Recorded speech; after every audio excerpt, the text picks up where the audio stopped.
Good day mga ka-reels, mga ka-TikTok, ka-YouTube. Ito, meron tayong gadget na naman na tools para ma-check mo yung speed ng yung fan motor. Kailangan ito sa mga car air conditioning, mga aircon, para malaman mo kung mabagal na yung speed ng fan motor. Kasi pag mabagal na ikot ng fan motor, ibig sabihin, magye-yellow yung aircon.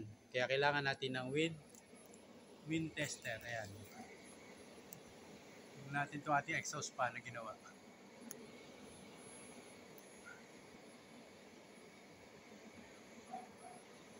Medyo maliwanag siya kaya hindi siya makita.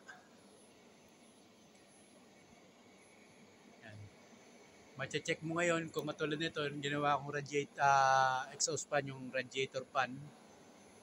Dahil kasi naka-solar tayo, ayan, naka-solar tayo ng 12 volts, kaya auxiliary fan na lang ng sasakyan ang ginamit natin dahil meron tayong 12 volts na supply. Then ito yung ating speed tester. Dito makikita mo sa kanya, makikita mo kung gaano ang temperature. Ayan, 29.9 degrees ang temperature. Makikita mo rin yung ating speed ng hangin, kilometers per hour.